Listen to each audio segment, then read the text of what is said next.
Fight for the future. Third strike. Fight for the future.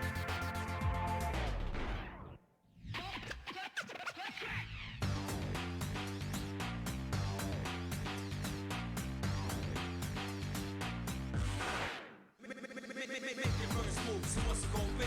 Trapped in a new world, street by the blue. The third chapter, so what's it gon' be? Trapped in a new world, street by the blue. Make your first move, so what's it gon' be? Trapped in a new world, street by the blue. The third chapter, so what's it gon' be?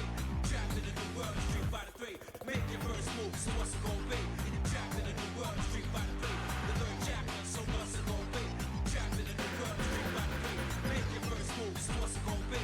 Trapped in a new world, street by the blue. The third chapter, so what's it gon' be? Trapped in a new world, street by the three. Make your first move, so what's it gon' be? Trapped in a new world, street by the three. The third chapter, so what's it gon' be? Trapped in a new world, street by the three. Make your first move, so what's it gon' be? Trapped in a new world, street by the three.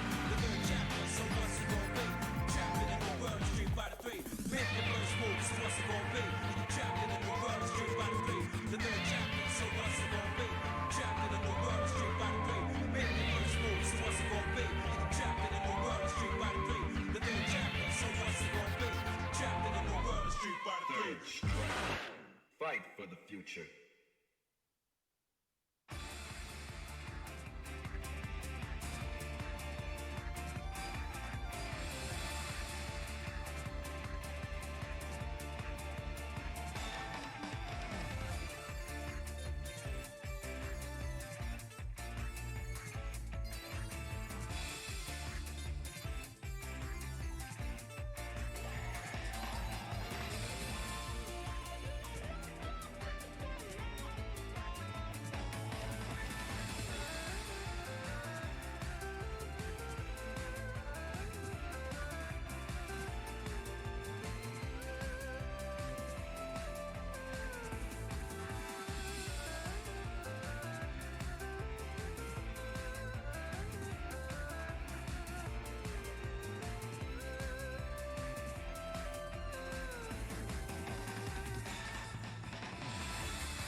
Hello, everyone. I hope you are enjoying those pre-show music so far.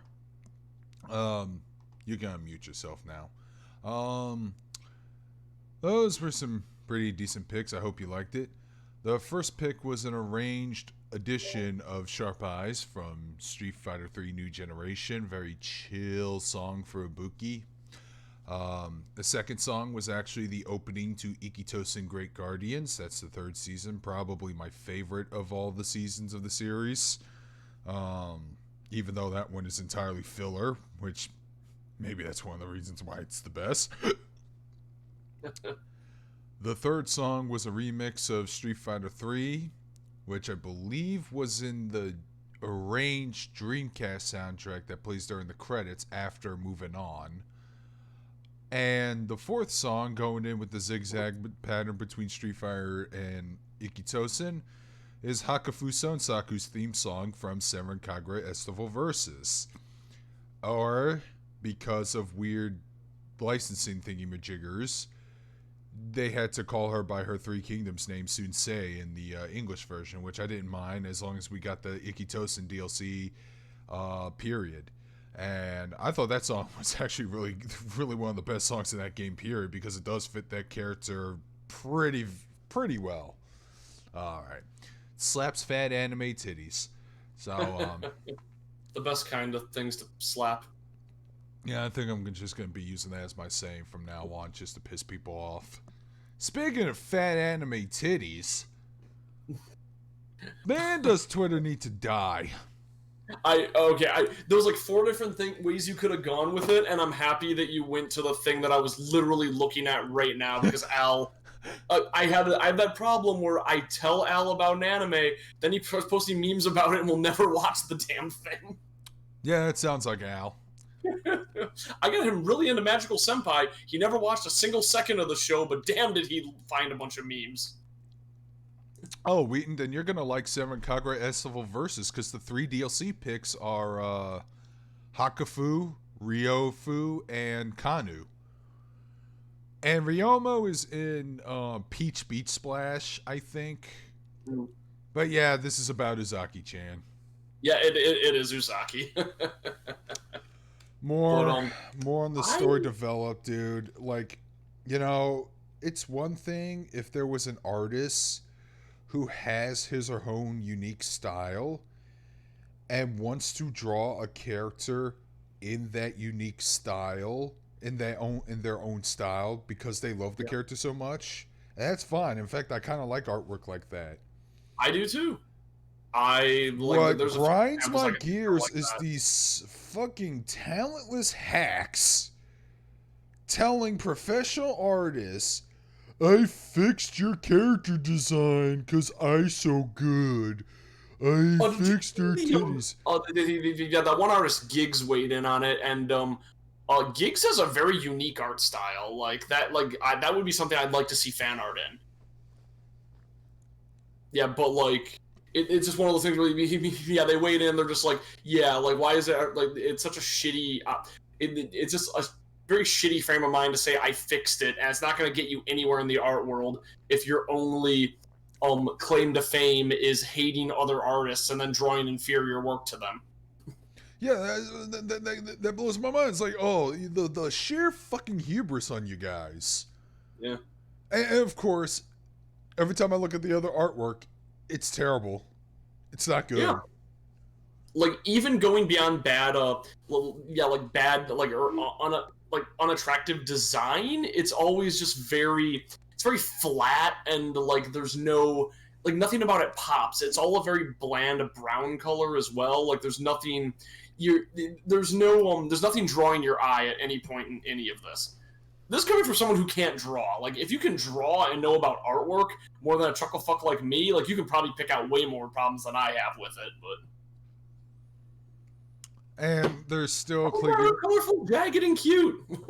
They're still claiming onto the fact that this character is underage, even though we've canonically confirmed. That one pisses me off, especially over and over and over again. She's 19 years old. Somebody actually said something along the lines of this character was a 5-year-old. I'm like, what? what 5-year-old do you know that has a... You know what? I'm getting... I want to be out of this because that's making me uncomfortable. That is so fucked up. No. But ew. It's so you kind of cut out there for a second. I didn't hear what you said. You stopped at 5, and then I heard like and then it just sort of cut out for a few seconds. Well, I was bailing out of it, but like there was this dude who said that the character was designed to look like a 5-year-old, and I'm like, what the... What do you... Moe is a thing. Just say, some of these people... 5-year-olds don't have big fat milkers.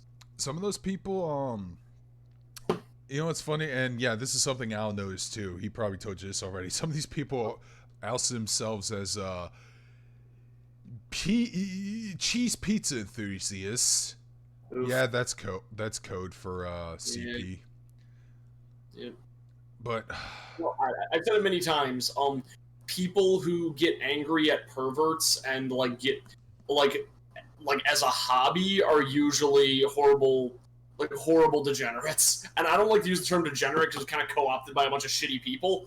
But like in those cases, like yeah, they're always into some fucked up shit and projecting.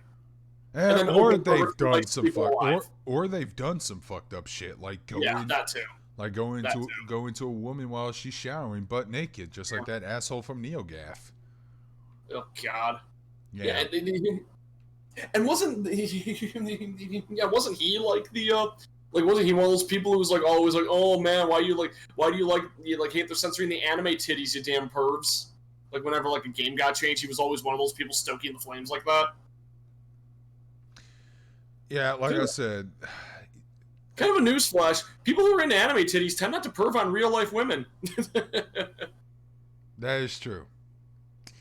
Because they're too scared and they always hide in the corner. That too. Oh, Iken. Oh my God.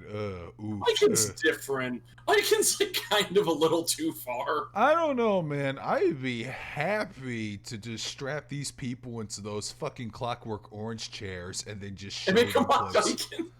And just show them, like, you know, it's like, oh, you think this wholesome show about about a airheaded big titty college girl? You think that's horrible? The show is very wholesome. You ain't seen shit. Check out this 8-year-old with like guys, not even F cups because F cups are weird in Japan. Oh, it's like it was like check out this 8-year-old fucking G cups like next to the chocolate fountain water slide. Aiken's nuts. Actually, you know what? Have you seen the final episode? Oh, yeah, you love Excel Saga. You know all about the final episode. Oh, dude. Okay, I got a funny story to tell you about that. Yeah. So, I showed my friend episode 26, which is what you're talking about. My favorite episode.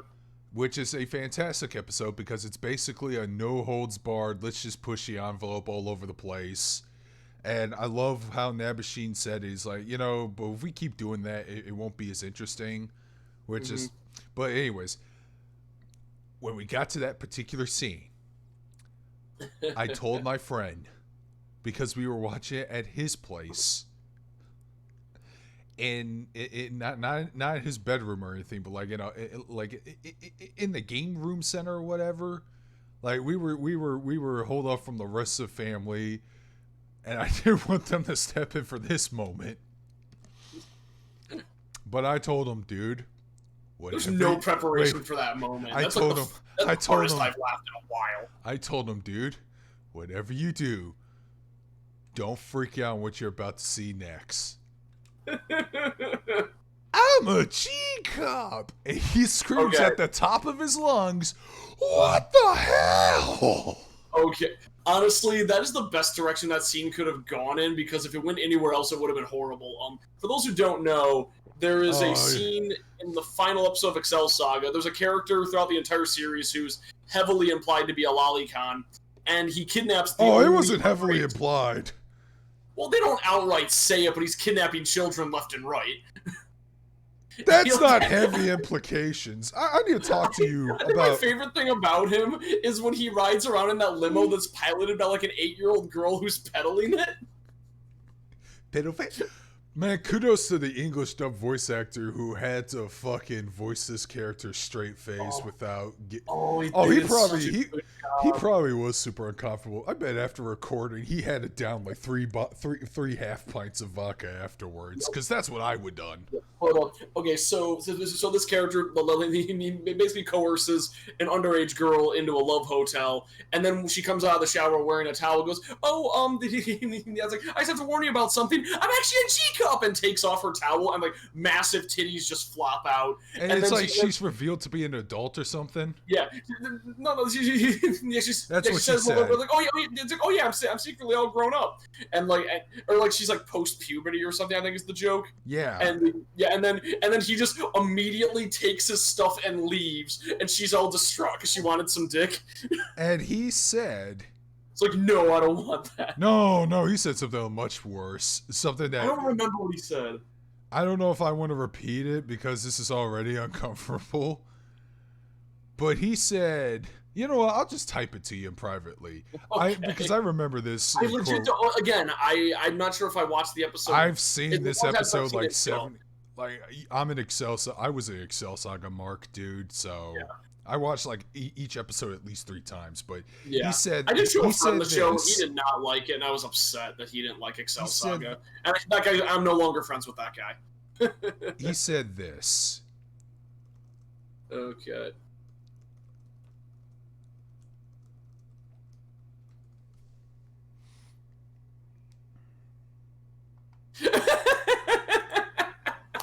Okay, I will read that. All right, so he's just so like when he leaves, like, why are you leaving? It's like, big boobs and pubic hair just turned me off. So Yeah, that show was amazing. when I watched episode 14 of Excel Saga for the first time, this is when they introduced this character. Yes, And I was gonna cosplay him for a time, but I'm like, nobody's gonna know who that is. And I was still green to anime and the worse it could get. I saw his introductory scene. I have never felt so uncomfortable in my goddamn fucking life. Doesn't he kidnap a child with a No, helicopter? he was hanging out at the park. He was hanging out at the park. Oh, yep, I forgot he was hanging out at the park. So you're here with your children? No. Or something like that. And dear God, I was like, am I even allowed to own this DVD? This is gonna go The answer's no.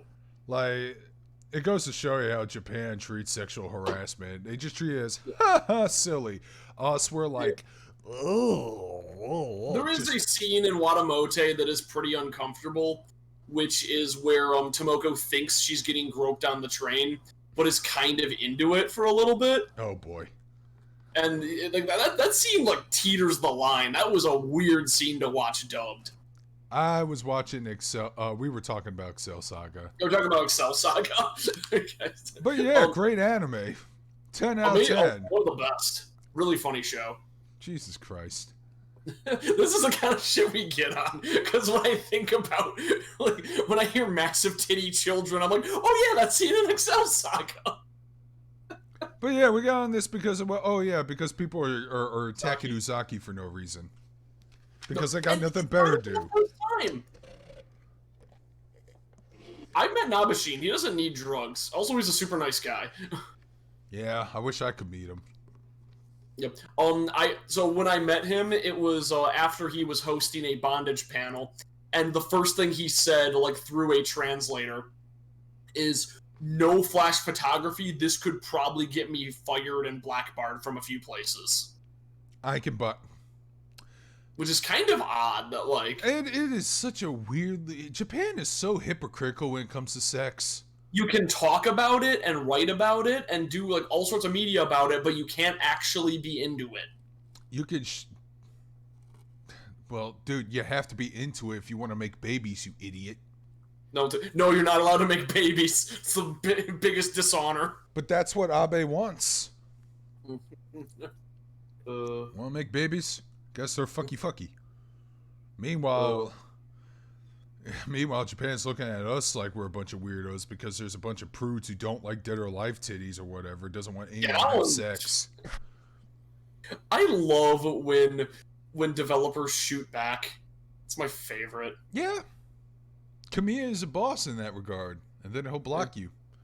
Jim Yeah. Cornette I Jim love Cornette Kamiya. thinks he's gonna block the most people on Twitter. He's not gonna do it, man. Kamiya's Oh, he's not gonna.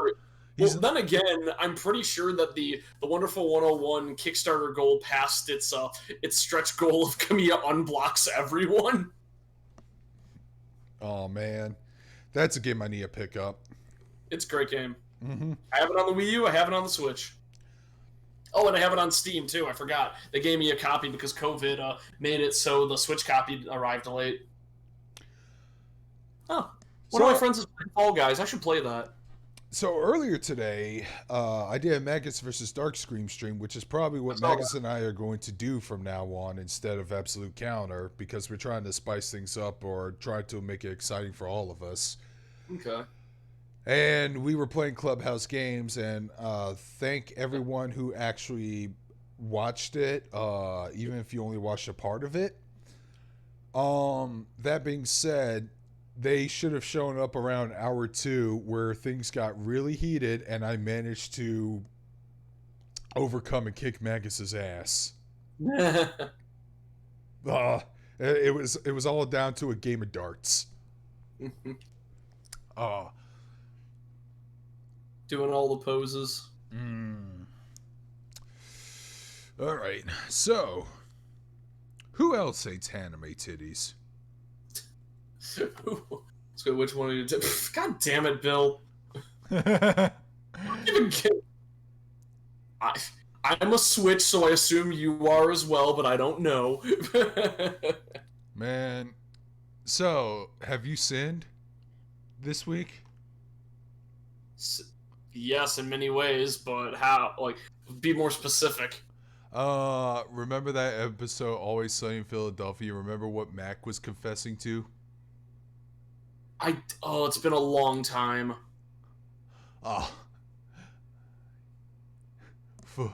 What is your sin, my son? I got fat. Oh, yeah, I've sinned that way.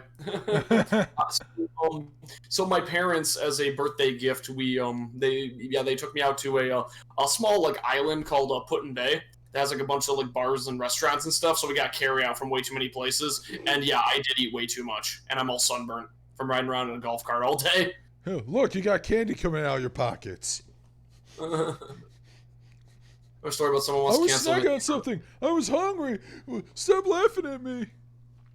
Now, here's the thing about Hero Academia, especially Macaroon, is I know a lot of people who are like more prudish tend to defend the manga because it draws women as a bit chubbier because the creator's into that.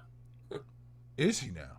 Yeah, he is. No, if you compare the manga girls to the anime girls, and like the anime makes them way skinnier.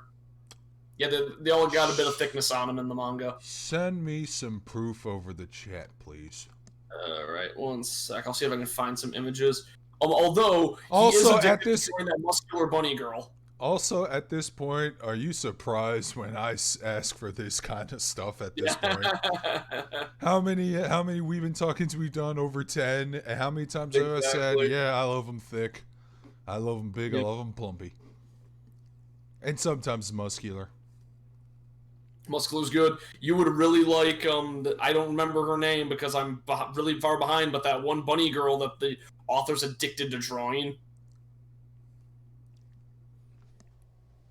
Doesn't One Piece have a bunny girl too now? Yeah. Is One Piece almost done? One Piece always has like kind of a bunny girl. No, they actually have like a literal furry character named Carrot or something. Oh yeah. The one of my friends wants to cosplay her. Oh my god, I think I've seen... Oh my gosh, she is built like a pro wrestler. I like her. The bunny girl. I'm looking at screen caps of her. I like this design a lot. Oh, from Hero Academia? Yeah. He cannot stop drawing her, and he's admitted that it's a problem. I know something happens with her later. It's not a problem. I don't see it as a problem. Why is that a problem? Because he can't take breaks to draw anybody else. Maybe you should just make a spin-off of her. Probably. That could help. There we go. All right, I just sent you the comparison shot of what the girls look like in the anime versus the manga. Got a little more belly on them. Not that much, but like it's noticeable. It is. I could definitely notice it, especially on the frog girl. They did. I do know there is an interview in in one of the volumes where oh no, it's me who wants Snoo, but there is an interview in one of the volumes where the director of the anime is talking to the author of the manga, and he's basically just saying like, "Oh, I notice you kind of like to draw your women a bit thicker, don't you?" It's like, "Oh, I sure do." And then they go okay, like, I have it's more. Fine if you don't, but it takes a certain level. It takes a certain kind of kind of talent. And the anime director admits that he has a hard time animating girls that are a bit thicker, and like usually when they're skinnier, he's better at remembering where their anatomy is. Excuses. That's all I gotta say. Yeah, it is an excuse. Petty excuses. Yeah, Matt, I will say that I like my favorite thing is when I can see, I think just, seeing details, like seeing muscle, underneath anything, or just generally any amount of details, like any movements, little bits of changes, enough to grab onto a thicker thigh. It's always good. See, I forgot which stand-up comedian, Mishka Mink or Luca in the chat, introduced me to that show that played that clip that one time a couple weeks ago in our private Discord session. But that comedian said something along the lines of, holding on to a fat chick, no matter where you touch, it's like you're touching a titty. All over the body. Okay, so I did get back into Shin Megami Tensei Apocalypse, and I forgot that I fused Diana, and that is a demon that's literally covered in titties. I'm gonna have to Google this. Oh well, I'll see if I can find it. I think it starts with a D. SMT Diana. Apocalypse Diana. Or just SMT. I think that's the only design she has. I know they had some redesign. Oh my god. Yep. Oh, okay, yeah. Oh, there's a few designs. It's like the one with the black. It's like just covered in titties. No, not Alpacalypse. There we go. I can send it to you. Yeah, I don't know why, but my computer's acting up. I can't fucking load up. Yeah, my internet's all fucky. Right. I'm plugged into the... There is Diana. Ifrit knows what he's talking about. Yeah. Oh my god, that's actually more gross than it looks. So the thing is, the nipples are edited out of the American version of the game. And so basically everyone's talking about ugly demon designs because Gnarly just did a video on it. And, so the takeaway was, oh yeah, those are nipples on Diana. He thought they were just like weird bits of flabby looking armor. But the big takeaway, well, yeah, they have no nipples on them, so it just looks like she has a weird hat and kind of puffy shoulders. But the big takeaway was this demon called I can't show this to you guys. I'm sorry, it'd be too NSFW. Yeah, no. The demon Piscata, which is a kind of weird demon with big eye stalks and a mouth that goes down to its crotch. And he goes I don't really have a problem with the I don't have a problem with Piscata's design or Piscata in general, but I found a fucked up hentai with him years ago and it scarred me for life. And then I found that exact one, and every time anybody says I found a fucked up hentai, I have to call them a bitch. Yeah, I was figured that's where the story was gonna go. Always. Because the worst thing I've ever seen, and I'm not going to remember the name of this, but one sec. I think it's that one. Shit. Oh, God, I'm going to have to bring this up again, aren't I? I hate the fact that Omoi Kane looks like a little... No, that's a good one. That is wholesome. I know that it's something I get linked to all the time as, a shitpost. But I'm just going to give the launch codes of the worst thing I've ever seen. Oh, cool. I've gone through things enough that I've lost it. Awesome. Never mind then. Hope you enjoy that drinking ASMR. well, if an animator has a hard time animating thicker women, then I guess you should never work on plus size self if it ever gets adapted to Nope. an anime. Speaking of which, I can't wait for Volume 5. Whenever that comes out. I actually need to read more manga again. I need to get back into reading UQ Holder, although I'm an old ass man now, so it's weird reading that. Yeah. Ken Akamatsu and his I'm surprised he hasn't been caught with a crime like the guy from Kenshin or the guy from Act Age did Oh recently. God. And by the way, I don't know if you listened to the Castle Super Beast episode last week. That I brings listened to it till like half of it. Well, they bring up somebody in the letters brought up that Act Age's manga got canceled, but Oh yeah, I forgot about that. That was a big deal. That's not entirely true. I think the manga is set to end on August. I don't know if it's a rush cancellation or they're just trying to wrap it up. I believe it was confirmed as a rush cancellation because the day I looked it up, it basically said, "Yeah, shit's over." Yeah, but here's the thing: it's canceled localized publishing after Volume 1. Act Age was actually doing very well and Same gaining a with following Kenshin. right around this time, so I don't believe it would have been canceled, except for this. Well, like I said, Viz doesn't want to publish it anymore because of the... Exactly. And that's... Honestly, that's going to do a little more harm than good because that's just going to get people to pirate it now. Yeah. Yeah, I mean, but... but it in ending in Shonen Jump as well, so... Well, this might go back to what we were talking about earlier, Matt Ween, about how the perverted weebs are actually the most nicest people when it comes to women stuff. Yeah. Also, Ken Akamatsu's married to a wife that looks exactly like Naru, and it's actually kind of creepy. So Chibi Skitty, Act Age was a manga that ran in Shonen Jump about a girl trying to become a great actress, and it was kind of getting like a slow and steady following after doing really bad the first few weeks, and then the author got arrested for sexual assault of a minor, and the whole thing just got canned. Basically, like Shonen Jump broke all ties with him, and the manga's being canceled. Yeah. For good reason. That was the fastest.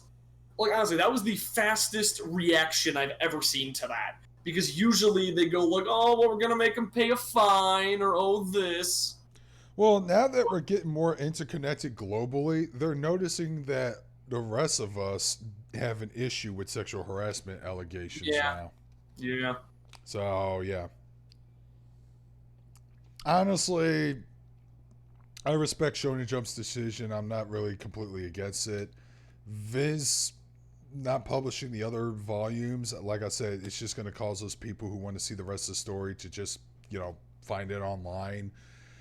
And I'm going to be honest, Concho ain't fucking funny. I think that is the most fucked up thing ever. If someone ever did that to me in real life, Someone did that to me once. Someone did that to me. I was so shocked. Someone did that to me. I beat the shit out of them and leave them in a bloody pulp. It was like somebody I just met that day who just wandered into a friend group and just pretended they belonged. And then after I left, "Oh, you guys, I'm leaving." Fucking Concho's me, and I'm like, I was too shocked to do anything. But if I was able to process my thoughts, I probably would have decked him in the face, and so you couldn't recognize him. That shit ain't okay. No, it's not, and it's played like a little joke in Japan. That's like the only joke I just can't roll my eyes on. I just roll my eyes on. Sorry, booze. Yeah. I know nothing about Toriko, honestly. I watched the first 8 episodes of the anime. I hated it, and then I just never thought about it again. I saw Toriko and thought, "Oh, this is an anime for Big Al because it's about a muscle man chef who wants to collect food," and then had a crossover episode with One Piece, and then it got forgotten. Oh, it should have been a great show. Unfortunately, it's just boring as hell. Oh, you mean like most shonen shows? Hi-yo. Yeah, that's true. It's too damn long. It's time to have a chapter, and every episode is one chapter, and you don't do that. One chapter is not enough to fill 30 minutes. No, it's not. Ifrit, what are you talking about? There is a redesign of Odin. It's fucking awesome. Yeah, the SMT Apocalypse design of Odin. I like that one a lot. Bale, I agree, but Bale is kind of a weird. Wait, no, there is a redesign of Bale. Yeah, Bale kind of has the Yeah, we're talking about SMT again, but yeah, Bale is kind of in that like metal crown with the goblet. I think he looks pretty cool. He's like just a variant of Baal, which is the unevolved form of Beelzebub, which never changed Beelzebub. Beelzebub is perfect. They tried to change Lucifer and they fucked it up, so they changed him back. Oh yeah, I heard Toriko. Okay, now what Bill is telling me. There was an incident or a scandal of him getting caught on something before Toriko was published, or oh I wow, believe. okay, that's interesting. Yeah. I'm like I said, man. I don't read shonen. I'm a grown ass man. Read seinen. So much better. I read my cute slice of life with little girls in it like a real man. That's. I love that image that says like anime for children, and it's like Dragon Ball Z, Attack on Titan, Fullmetal Alchemist. It's like anime for adults. So like Lucky Star, K-On, Mangadio. Yeah, Ifrit. Odin's purple design is fucking terrible, and I really like his gold armor design with the eagle or the crow. That's way cooler. Alright, so speaking of anime, apparently Japan still wants to kill piracy, so kiss anime is dead. So the thing is, Nothing of I'm value not was going to lost. freak out about this until something bigger. Like, okay, that's the thing. Kiss Anime is like the biggest site. Oh yeah, for those who don't know, fill everybody in.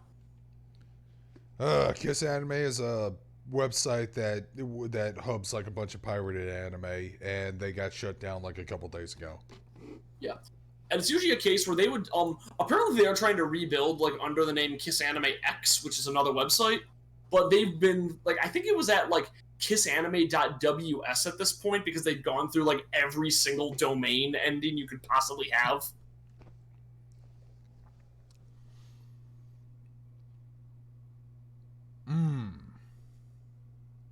Yeah, but I have heard they're trying to like rebuild it again under a different name, but I'm not sure how accurate that is. But I do not like. Overall, I used Kiss Anime for a bit, and then I found a much better sites, and I use those now. Because I think Kiss Anime is really shitty, and they like ask for donations and like want and like fuck you. Go fuck yourself. Go fuck yourself. Not you, but Kiss Anime, man. You're a fucking illegal site, and you want me to do these nice things for you? There's no honor among thieves. Go fuck yourself. Kiss Anime has been shot again. Again. That's pretty accurate. Yeah, but generally, Kiss Anime is generally a really shitty site, and I use AnimeFae personally, which is really good. GoGo Anime is also okay, but it kind of has like a bad setup. Before that, I used AnimeFreak.tv. That one's probably super dead. Yeah, but no, I guess like the number 4 anime is pretty good. Yeah, the IP ban you for using ad block. It's the worst. Oh, boo-hoo, woo. I'm playing the world's smallest violin because I don't want to support any illegal criminal website. Yeah. So you can fucking infect my computer with a whole bunch of bullshit malware. Yeah, which, okay, that's the thing, Matt. I agree with that. If you like an anime and you want to, hey Carnage. If you like an anime and you want to support it, yeah, buy physical. All that stuff. If I had more storage space and wasn't such a weird hoarder, I would totally download torrents. But like, I don't want to download and then delete and then download and delete repeatedly. See, but like, yeah, if I wasn't such a weird hoarder, if I wasn't such a weird hoarder and I can actually sell my DVDs and Blu-rays, I'd probably continue doing the process. But I have too much for now. I have so many goddamn DVDs and Blu-rays. It's nuts. Keep in mind, you're talking to somebody who's been doing this shtick for 16 years now. Yeah. And I do watch anime on other streaming services whenever available, but the thing is, not every anime is licensed or readily available or conveniently available in the West or even other parts of the country. Exactly. As easily. Like, I just saw a video from Kenny Lauderdale called a mech. You know what? Let me pull it up real quick. Let's see.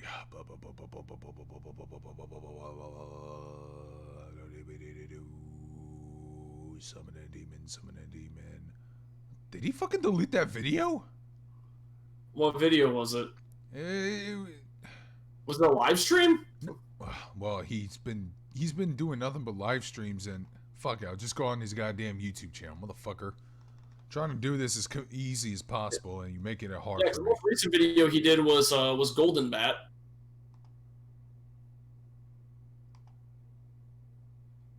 Yeah, I'm not sure what you're talking about exactly. Mother of fucking God, he did delete that video. Well, shit. Let me check my Discord, because I know I linked it. Oh, Jesus Christ. Hang on, guys. Sometimes I wish I had that Spanish fleece on to play in the background in order to keep people over. Hey, there's Spanish flea, the little Spanish. Okay. No, it's... Let me check. He probably deleted it. And I think I know why, too. No, he has it. Okay. It was just privatized, maybe? Unlisted, maybe? Okay, Unlisted, anyways. that's what I mean. The video is titled The Mecha Anime You Need to Watch Armor Hunter Melolink. It was anime from 1988. It's a spin-off of Armored Trooper Votoms. It looks really awesome. It's a mecha anime where the main character doesn't even pilot a mecha. He just uses a goddamn super-ass cannon rifle with a pile bunker on it. That's some good shit. Yeah, and here's the kicker. When I was watching this and going, this looks really fun, where can I watch it? He says at the end of his video, oh, it's not going to see a DVD or Blu-ray release because the masters are destroyed. It was only available for VHS and Laserdisc. So I'm like, you fucking cock tease. Yep. Yeah, that happens a lot. Is like, yeah, the reason like sites like Kiss Anime are important isn't because you're watching like shows that for free. It's because they're collections of shows you probably couldn't watch otherwise. It's an archive. Yeah. And if you take these sites down, we lose that archive. It's the same reason video game emulation is so important. So until you can find a way to get your shit together and actually find a way to localize these older stuff faster, people will probably stop doing this or not do it as much. Yeah. But you're not going to do it because, you know, you want the new hotness. And by new hotness, you mean new hot polished shit. Your stupid generic isekai anime. Jesus, motherfucking God. And also, yeah, how else are you going to watch Macross? You can't do it through America because Harmony Gold is a bunch of cocksuckers. Yep. Fucking Christ on a crutch. Yeah. Yeah, you can see how heated I get when it comes to shit like this. Yeah, no. I definitely believe in historical value. No, nothing pisses me off more than lost media. Yeah. Maybe that's what I need to do in my life. Yeah, Find the way. Tubi's good for that. No, like Tubi is great for localization. I mean, for archival. Shit, like we're finally getting Super Sentai and Kamen Rider on Verve now. Yeah. That's amazing. I can't wait till they get to Gokaiger 10 years from now so I can watch that legally. No, Chibi, you totally meant to write down Milky Momo. Tenchi, nothing's on Kiss Anime now. No, it's on Verve, dude. Yeah. Yeah, I agree with Ifrit when he said how most animes look samey. Yeah, they all look like fucking Sword Art Online, and that is not a good art style. No, it's terrible. That's no good. No. Terrible art style. Yep. Yeah, but that's why things like that that's why these things are important, because even if it's like a public domain show, at that point you need somebody to actually hold the archives for it, and many times They're not going to have archives of only public domain stuff.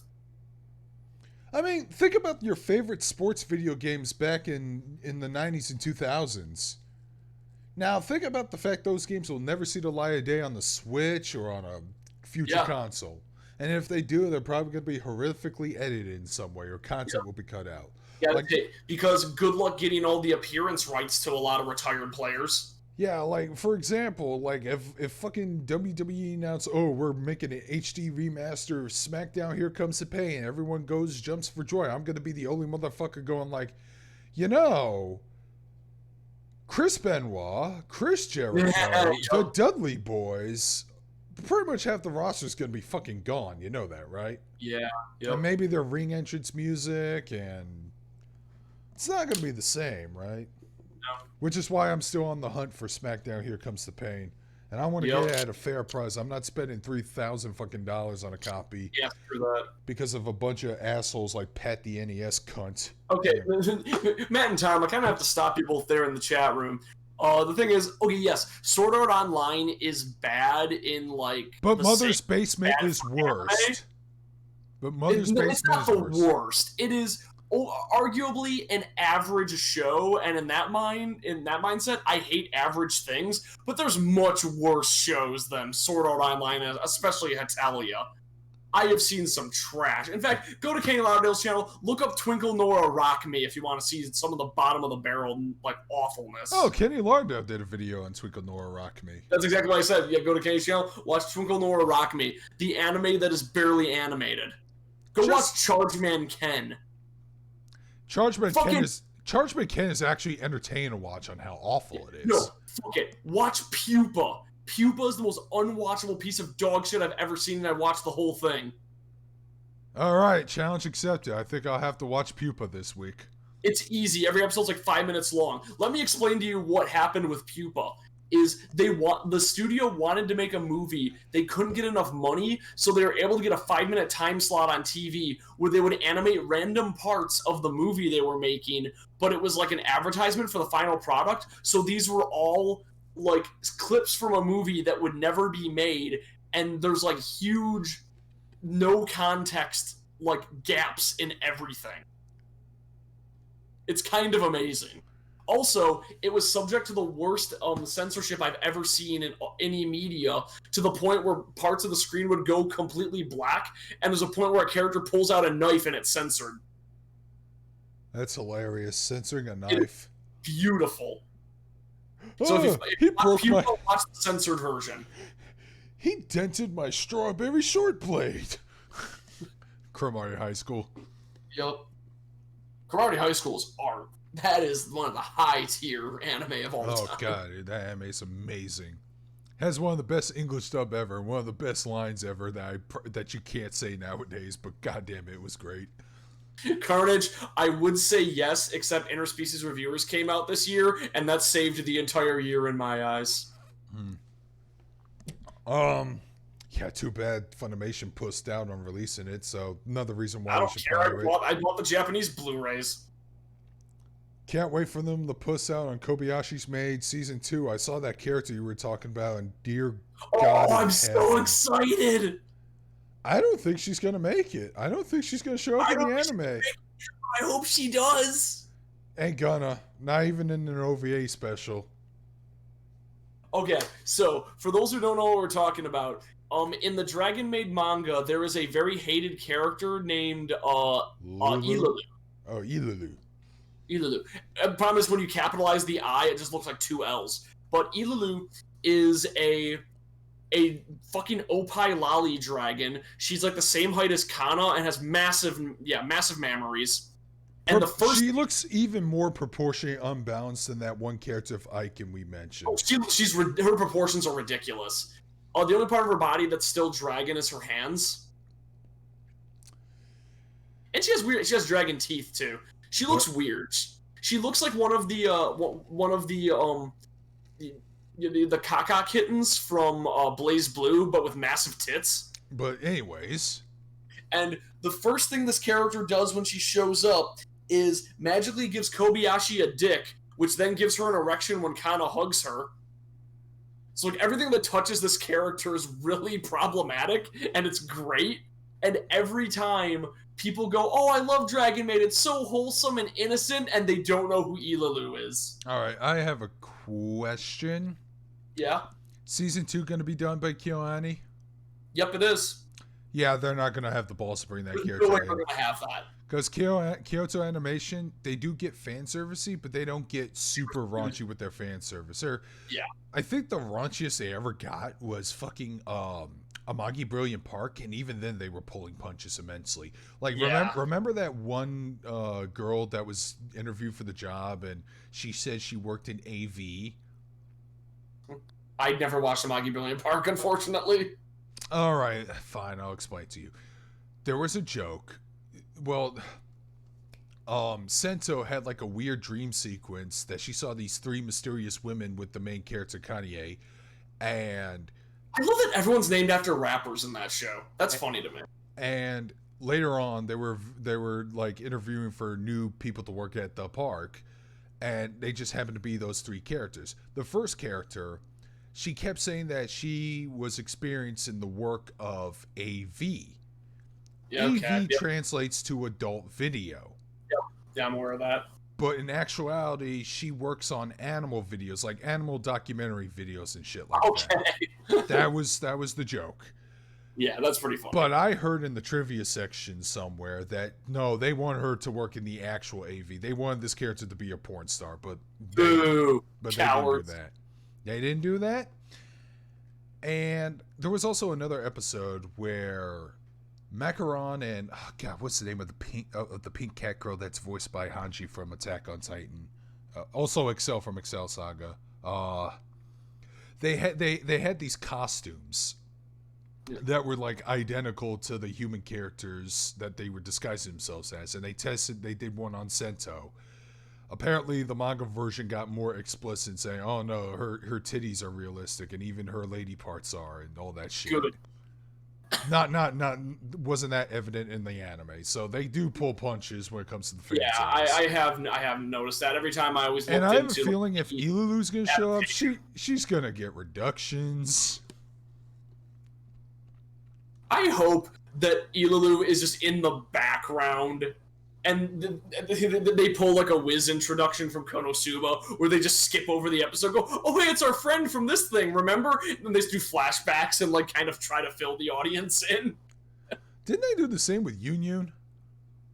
Union? Union had a better introduction than Wiz did. But wasn't she like introducing in like an OVA that it's hard, that's not even available on fucking Crunchyroll? Sounds about right. Yeah, Yeah. Jesus Christ. Finding OVAs on Crunchyroll and stuff is very hard. Yeah, because they don't localize those. And made to wear pants. Man, pants are the biggest mistake the human race ever made. Do you hate pants? Homer Simpson Yes. yells at Krusty. Oh, I love that. Oh my god. Remember pants? when, I just think they're so uncomfortable. remember when Funimation used to be cool and they had an advertisement for Strike Witches and the advertisement was the war against pants? Yep. Yeah, Funimation of today would never do that. Remember the way they advertised, oh fuck, what was that anime called? Seke? It's the one with the, it was basically like Shinto Pokemon, but with big-titted girls. I don't know.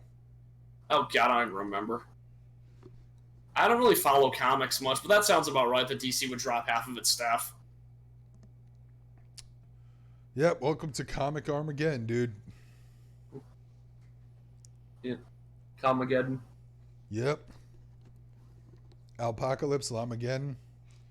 You know, I think the reason why I've been in such a huge pro wrestling kick lately is because we're just working a real big angle with COVID-19, and we are so not getting over it. Everyone else got over COVID. Italy got over COVID. Japan got over COVID, but not America, and that's why we keep getting booed at. Maybe that's why I've been into wrestling lately. So anyways, this allows me to segue to saying I have been watching the new Tiger Mask anime. Oh, how is it? It's better than watching Raw. Oh, It's a better wrestling angle than half of AEW. oh no, Macaroon. I've been meaning to watch Paranoia Agent forever, and I just never find the time, and I feel bad because I hear it's a classic. I know. But whenever somebody tells me something's a classic, I'm more cautious than hopeful. Yeah, You know, that's true. The one thing I do know about Paranoia Agent is it has one of my favorite cases of weird localization, which is because when the kid with the bat introduces himself to a character, he says "Tadaima," which is basically "I'm home," and it's like it has really creepy connotations. But unfortunately, they couldn't really localize that well. So what do they say? It's, "Hello again." Oh, that sounds so boring. I got in an argument with somebody about how the problem with localization, and it's going like whatever. You can just like it's like there's nothing a dub can do that like there's like nothing that subtitles can do that you can't get in a dub. And I go dub this fucking scene from Your Name, where she uses all the wrong pronouns for herself. Yeah, it's Yeah, basically, when she's trying to tell a story, she says that watashi, boku, ore, and then the friend's like, yeah, that's correct. And in the dub, it makes zero sense. Like, they're just stopping her, and, like, it's awkward, even though she's saying, like, the same thing. By the way, Master Roshi's gonna be in Dragon Ball FighterZ. Okay, that's cool. Finally. I've actually been asking for him for years now. I like more unique characters than 12 Gokus. Exactly. That's one of the say reasons. as every time I play, I build a team with as many Gokus as possible. Also, what else is going on? Fucking. There might be a re-release of Scott Pilgrim vs. the World. I just say might be because Brian Lee O'Malley kind of teased it. Oh yeah, it's like the 10th anniversary of that movie, isn't it? Yeah, and the game too. Oh, They came out. The game again, you cowards! Yes, please, man. I want to get that game on the Switch. I want it on Steam. I want it, and I want all the DLC. I want all of it. I want to get that game because I thought it was a really fun beat 'em up. It was a decent spiritual successor to River City Ransom. Fix Wallace. Make him a not garbage character. I never played as Wallace. Never played as Wallace because that DLC came out like literally 3 years after the film. Yeah, and he's a clone of Scott and just has his ending has no text. No. He's a clone of Steven. Yeah, I was about to say. Unfortunately, Knives was a clone of Kim. So yeah, but she had her own ending, and she had a few unique moves. Oh, okay. Everyone kind of had a main clone in the game, but Nega Scott. Yeah. Well, Nega Scott obviously is a clone of Scott, but no one cloned off of Ramona. That is true. No, I think that I remember there was like a few characters. Yeah, I'm trying to remember like the four. Yeah, like the four main characters you play as. Yeah, Scott, Ramona is Scott, Ramona, Kim, and Steven. Yeah. And then you can unlock Nigga Scott. Yep. And I think that's it. You can unlock Knives' dad as an assist. Yeah, that was cool. That game would freeze on me a lot. And when I was looking up, that's the Xbox version. Yeah, it's lame. It's I remember when I was playing it, I looked it up online. I'm like, yeah, what's the deal with all the freezes? Is this like it's like, is there a way I can fix this? And they go like, no, those are purposeful to like make it feel more like an old school game. No, and everyone just dogpiled on that person in that. No, because the PS3 version ran just fine. I know because Jeff had the PS3 version. I had the Xbox version, which came out like 2 weeks after the film. I'm like, why couldn't the Xbox version come out at the same time the PS3 version? Like, what the fuck? What does Sony have on Xbox's testicle? Whatever. Point is, don't cock tease us. Just give us the game again. Let me put it on Steam. Let me put it on the Switch. Let me stream it one time. Let me stream it again, because I had fond memories with it. And you know what? I still like the movie and the graphic novels too. I need to pick up the color version of those.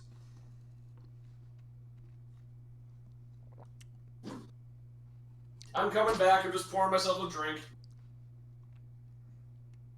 Just saying, dude. No, it was great. No, I remember. Honestly, the thing that like annoyed me the most about the Scott Pilgrim fan base was that people who read the comic would get so uppity about any changes in the movie. Which floors me, because I read the graphic novel before the film came out. Yeah. I think I picked up. I want to say I picked up I picked up 5 volumes at once. And then I want to say volume 6 literally came out like a week or two before the film did, so I picked that up almost immediately. Good timing. Read the shit out of it, and then I watched the movie, and yeah, there were a shitload of changes. In fact, there's a YouTube channel that likes to compare like film adaptations to the source material. I forgot what the YouTube channel's called. If somebody knows what I'm talking about. He did a collaboration with Pushing Up Roses a little bit ago. Yeah, he did a video on Starship Troopers, on Rambo, on the Warriors, and on Scott Pilgrim. But like Scott Pilgrim was still super respectful to the source material despite its changes. Like it was like taking certain materials from the book and just splice them in different places and slapping them in as a little bit of fan service or whatever. Like for example, you know that fucking department store in Volume 3?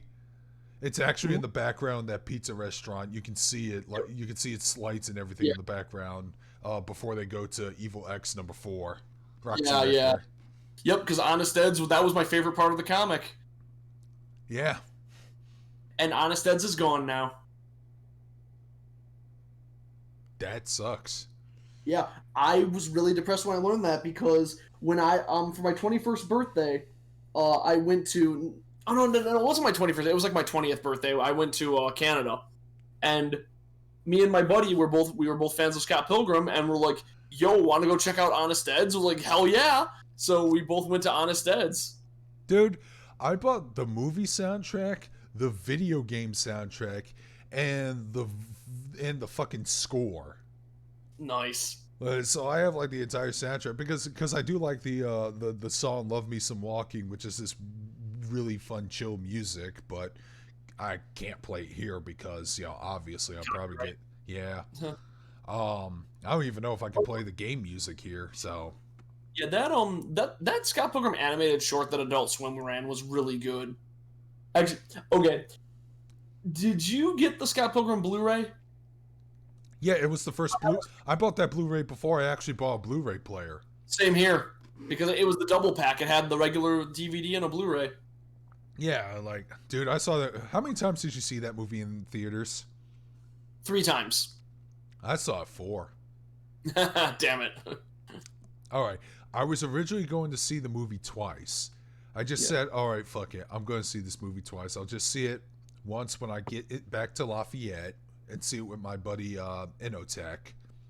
And then I'll watch it again a couple days later with the rest of the college boys. Mm-hmm. But in between that, my roommate, not my roommate, but a friend of mine also from college, and another guy, mutual friends of another guy of ours, Nathan, the guy who I told you about, that kind of sounds like Paul Lind. He and I were playing the Scott Pilgrim game on his PlayStation. It's like, oh, I'm going to see the movie Scott Pilgrim. Wait, you want to join us? I'm like, fuck yeah, I do. Saw the movie again. And the 4th time, a friend of mine didn't see it yet, and I'm like, okay, you know what? Next time I'm hanging out, let's go see that movie one more time before they start shutting down theaters, because it's a box office bomb. So yeah, that pissed me off more than anything. Yeah, here's the thing. It did piss me off at first, but then I learned to just chill and relax, because here's my thing. If it did make a shitload of money, they would have never left that film alone. They would have made a shitty sequel. They would have made made something equivalent to The Last of Us Part 2 or Highlander 2. And they would just ruined it. Cuz I do believe, at least in the entertainment business, you can make too much money with one thing. So you know what it got moderate success on Blu-ray releases. So I'm actually happy where the film stands. I really am. Okay. I came to peace with that. So as long as I can still watch the movie 10 years later and still love it and still feel good enjoying watching that film, I'm happy. I need to read more of O'Malley's other stuff, because I read Seconds in one night, and that was a really good night. Seen it. I need to read it. Yeah. It's pretty good. I had a friend who lent it to me, and I put off reading it for like 3 years, and I finally read it. So, what's it about? It is about a woman who is generally she works her way up to found her own restaurant, and then she finds out that there's a spirit in there, and that every time she writes a request, she can go back in time and change something about her past. Ooh. And basically the spirit like ends up getting very mad at her because every time you change something gets more fucked up. It's very good. Yeah.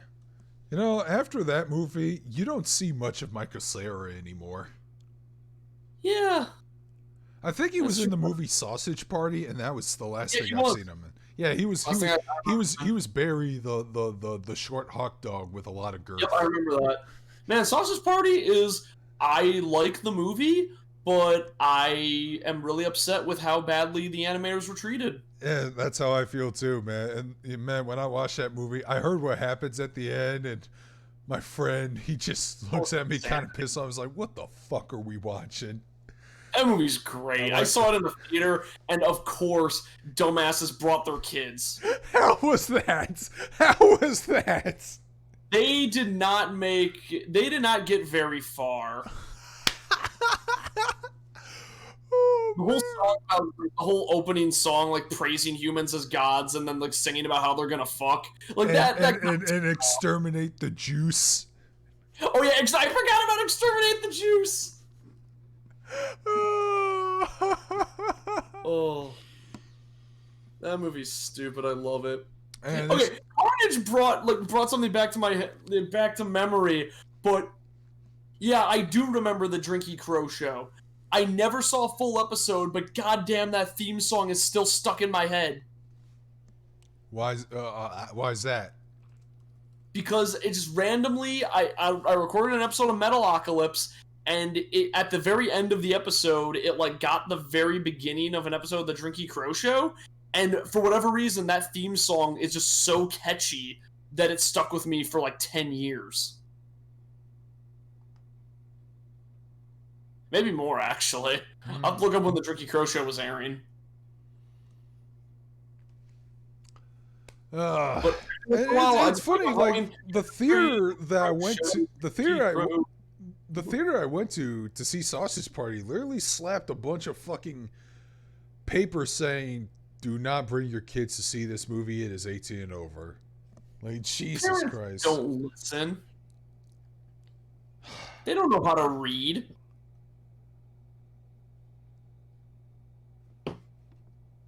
Maybe that's why I don't want to be a parent, because I don't want to end up as stupid as them, because apparently your brain cells are just gone when you ejaculate inside a woman. Well, no, you have to remember that it's that kind of a chicken and egg thing, but really it's the case where people stupid enough to have a kid that early are like the ones causing the trouble. It's not that like having a kid makes you stupid, it's that stupid people have kids. Well, there's nothing about the Drinky Crow song that is it's just the same line over and over again, and then it ends with "off with their heads, off with their heads," and I just remember that very vividly for some reason. And this is why we need to push for more funding towards abortion. Yes, definitely. No, so, the argument I've always made in favor of abortion is like okay, if someone has a kid when they can't afford it, more often than not that kid grows up and like starts into a criminal, because being poor is like the major thing that leads to a life of crime. So I always say, hey, you're gonna defend that fetus, but that fetus is gonna probably grow up to steal your hubcaps. and and I told that to my roommate, and he goes like, now I'm just imagining like a fetus coming out of a woman, stealing someone's hubcaps, then pulling on its umbilical cord and retreating back in, and that you can't arrest that fetus. It's not even a person yet. You can't even try it as a child. And we started arguing about the logistics of of trying to convict a fetus. It was a good night. We'd been drinking a lot. Yeah, I bet you were. I was. He doesn't drink. He's just like that, but I was drinking. That was a lot of fun. I wouldn't say a lot of Adult Swim shows get a revival, but Adult Swim is the revival network. I'm happy that Tuca and Birdie's getting brought back on Adult Swim, last I heard.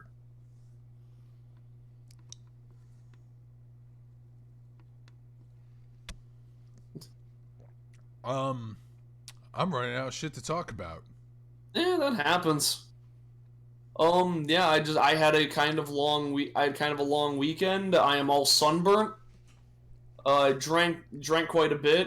Even though I was walking around a lot too, I still put on weight somehow. It was just because all the food was so unhealthy. I have an entire slab of ribs in my fridge right now. What is your sin, my son? What about what? Oh, I got fat. The way he delivers it, he looks like he's about to bust out laughing any second now. Yeah. Well, they I told expect you him this, dude. I'm cultivating mass. Yeah.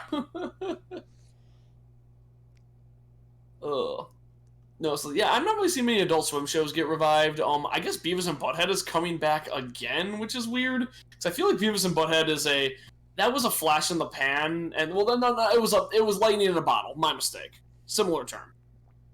Yeah, Ifrit, I was gonna bring that up. Yeah, I saw a bunch of parents trying to drag their kids to see Deadpool, which Deadpool I'll kind of forgive considering that Deadpool appears in a lot of children-focused shows. Like Yeah, he appeared does. on one of the Spider-Man cartoons. Yeah, man, so did Blade during the 90s. That's true. Remember back in the days where like every R-rated movie had a cartoon version? Oh yeah, Like this lasted all the Saturday way up. Morning RoboCop. This lasted all the way up to the mid 90s. I mean, fucking Mortal Kombat Defenders of the Realm, which has been since then long accepted that Mortal Kombat was an M-rated IP. Yeah. And it is still like, you know what? We're still going to make this, and we're going to have Luke Perry voice Sub-Zero. Ron Perlman will be Stryker. I think I talked about this before, but the Warrior King. Yeah, you told me it was some dude that was forced to like guest star in like the network shows, and he shows up for like 2 seconds and then fucked off because nobody wanted to put the Warrior King in. Yeah, so the USA Network was trying to push like a big crossover between all of their like shows. It was like the Wing Commander. It was Wing Commander, Street Fighter, Mortal Kombat, and like American Dragon or something, or like some show with dragon in the name. But it was this crossover. They were gonna have a crossover event with this character named the Warrior King, who would like show up out of portals, and he's like, I need to get this item to go back to my realm. And so there was an entire episode of Street Fighter devoted to this guy, entire episode of Wing Commander devoted to this guy. Then when it got around to have him in Mortal Kombat, it cuts away, it shows him jump out of a portal, look around, then jump into another portal. He appears for less than 5 seconds. Because nobody at Mortal Kombat wanted to deal with it. I need to see this clip. It's great. Just watch Rebel Taxi's video on Mortal Kombat cartoons, and he talks about it. He shows the whole clip there. I'm not sure how it might be. You might be able to find the clip otherwise, but it's kind of hard to find isolated. Is it I watch every Mortal Kombat cartoon and hate myself? Maybe. Oh yeah, it's that video. It's the only Mortal Kombat one that's on there. That Pizza did. Yeah. That being said, he still says Darkstalkers is the worst more video game cartoon. Oh, Darkstalkers is so fucking bad. The only good thing about that cartoon is that the ending credits still uses Trouble Man as its theme, which is like the theme song that was used for like the commercials for Darkstalkers, the video game. It was also used in the PlayStation opening for that game, and it was even used in the anime. And that song is so fucking good. I'd play it more, but I get copyright flag for it, and that's why you probably will never see my Corpse Party 2 stream again. And unfortunately, with Trouble Man, it'll be most well known for the Falcon's favorite album. Who's the Falcon? From Marvel. Oh. Yeah, like like when Captain America gets unfrozen, he had that list of the things he missed, and then Falcon goes like, "Oh yeah, no, you gotta listen to the Trouble Man soundtrack," and he writes that down. That list is actually my favorite bit of localization, like lore ever. Yeah, I heard about that. Every country rewrote the list to be stuff that was important to their history. Yeah, because when I think of Captain America, I think he should check out stuff of Russian history. Gotcha. Oh, Russia was dumb. I think my favorite was Mexico. There was like nothing important on that list. Don't forget the Quan Chi scream. Oh yeah, that was Quan Chi's Oh, first ever appearance in anything Mortal Kombat ever, by the way. So good. Speaking of Quan Chi, there's this amazing Twitter account everyone needs to follow. Which one? It's called Daily Pics of Quan Chi from the MK4 arcade cabinet. And it's literally just screen grabs of the Mortal Kombat 4 arcade cabinet, and on the side of it is live action Quan Chi just staring directly into your soul. Yup. Good job, Sal DeVita, for playing Quan Chi in MK Mythologies. Yeah. Daily Pics of Quan Chi from the MK4 arcade cabinet. You guys need to check it out. Shit posts like that. Like, it's beautiful. It's literally just that. It's literally just images of that and probably some Quan Chi memes. It's amazing. Oh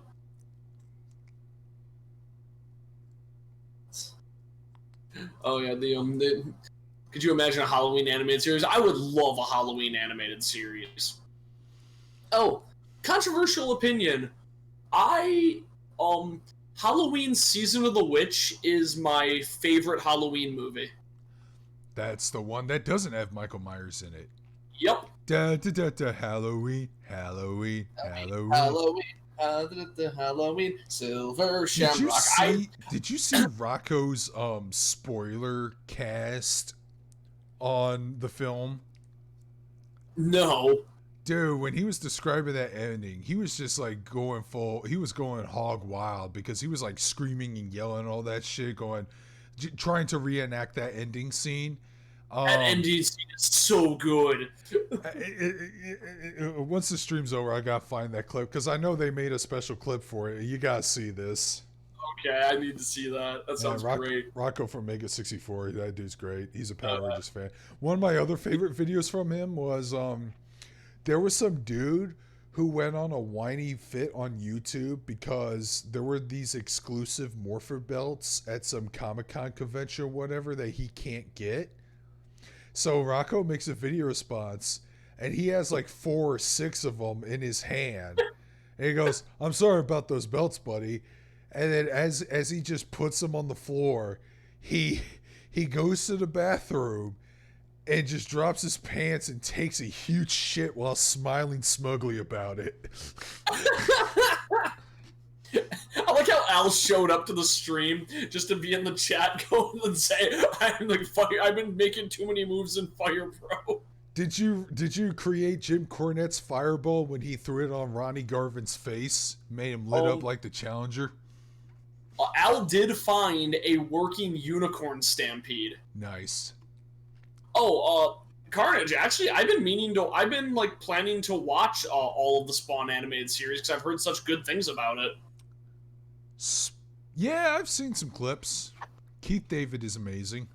Best as always. I'm glad they brought him back for Mortal Kombat 11. Yeah. So I have that thing going where my favorite Keith David role is Coraline. Wait, is that Keith David? Shit, I think it is. The fucking stop motion character? Yeah, one sec. From that fucking Tim Burton movie? If I remember correctly, he plays the cat in Coraline. Oh. Maybe. No, but I've made far too many moves involving It dick is Keith David injuries. who plays the cat. Now, yeah, stop with that indie mud show shit, Al. Oh, I wouldn't know anything about that. I'm just a little whiny wuss puss. That's what you said about me, right? So I had that thing where I was playing through Devil Summoner, and every time Goto speaks, I just assigned him Keith David's voice in my head. Yeah, Goto's the talking black cat. Man, you probably won't find this on YouTube, but like, there's a wrestler named Joey Janela that Jim Cornette likes to make fun of. He calls him Jelly Nutella. And on his Twitter, he says that he's trying to suspend all the accounts that says Jelly Nutella or whatever. Oh no! And like a week ago, he said he was giving up social media, giving it to some fucking PR person, whatever. And then Jim's like, no, he really did do it. I have it on good authority. He contacted that office. He walked right into the kitchen and said, Mom, people on Twitter are making fun of me, and I'm a bad boy. And his mom's like, yes, you are. You are a bad boy. In fact, you're a real disappointing piece of shit. I wish you'd move out of my basement already. And the whole time thinking, fuck, this is a 60-year-old man just roasting the fuck out of this millennial. It's just such a burn. I love it. I love it, though. I mean, like I said, Al was able to find the Unicorn Stampede, and that's a CBT move. That's my favorite moves in all of wrestling because it exists just to be a loophole in the rules. Yeah, that's when the New Day just starts stomping you in the corner, tags in, the next guy starts stomping you, tags in, the next guy starts stomping you, and you can't get get called for a break because it's all new people. Man, if I ever get fed up, I'm just gonna be like, you know what, fuck it, gun on a pole match. Whoever grabs a gun and fucking shoots the opponent wins. I think Lucha Underground did something like that once. Oh my god, I wouldn't be surprised if they did. Vince Russo is older than Jim Cornette. Oh, good. Jim has a greater chance of outliving him. Good. Let's hope. There's a long list of people I want to see Jimmy Carter outlive. Oh my god, that guy's still alive. I want Jimmy Carter to never die out of spite. Same with Betty White. Yeah, Betty White's gonna outlive us all. Yeah. Keep sacrificing the virgins. Fuck you, Bill. My favorite Keith David character is Council Member number 1 from Final Fantasy Spirits Within. You asshole. God, I didn't know he was in that movie. I didn't either, but now I'm upset. I know he voices a Final Fantasy character in Dissidia. Was that the point you rage quitted Life is Strange? Was when you're looking through the main character stuff and she says, I don't care what anyone says, Final Fantasy Spirits Within's the best sci-fi movie ever made. Oh, that was an actual line of dialogue in that fucking... Yep, that's in the game. Well, fuck that game then so far up its ass. I'd rather sit through Advent Children again. Yeah, Advent Children is a disaster that ruins Final Fantasy VII, but at least it was a Final Fantasy movie. Yeah. Jordan Peele wants to make a live-action Gargoyles movie? Okay, I don't want to see it. I don't think Gargoyles should be live-action. Disney doesn't have the balls to make Gargoyles as edgy as they did back in the 90s.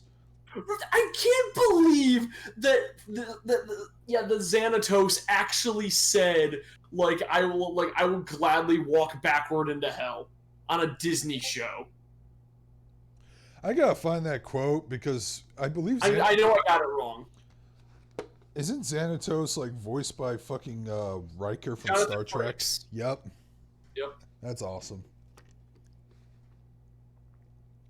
But yeah, that was like the edgiest Disney ever got next to Yeah, Black let me see Cauldron. what this line was.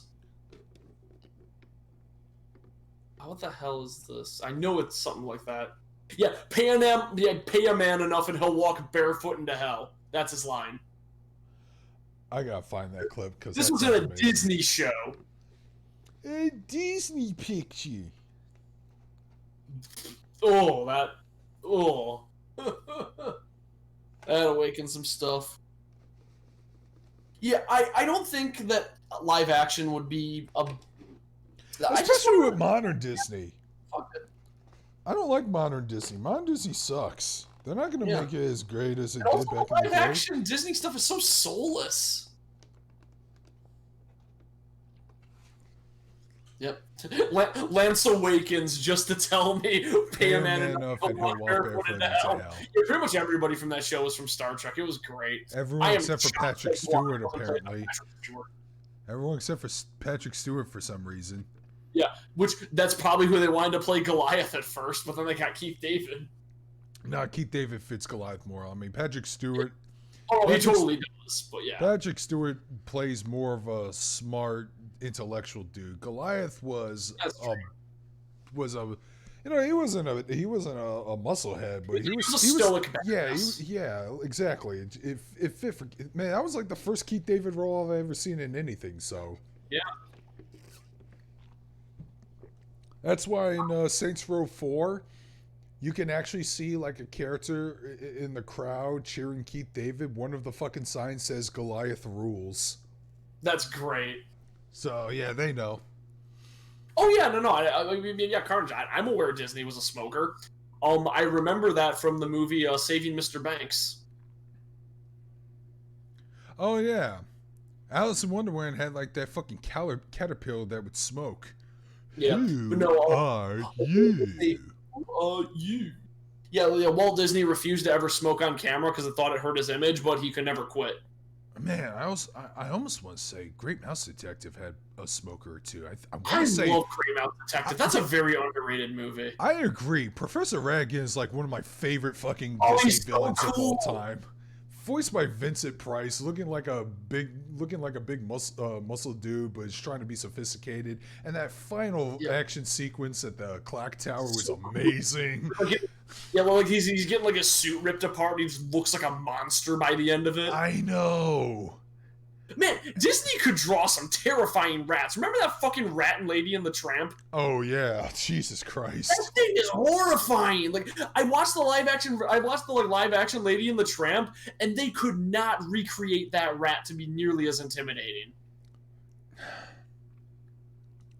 I'm watching it, I'm like, oh yeah, I remember this scene. That rat gave me nightmares as a kid. I remember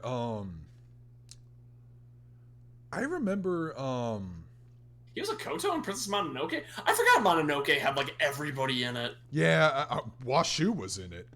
Gillian Anderson was Mononoke herself.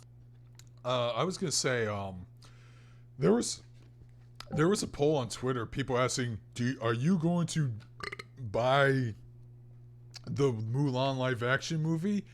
And like No. more than 80% said no. I loved that.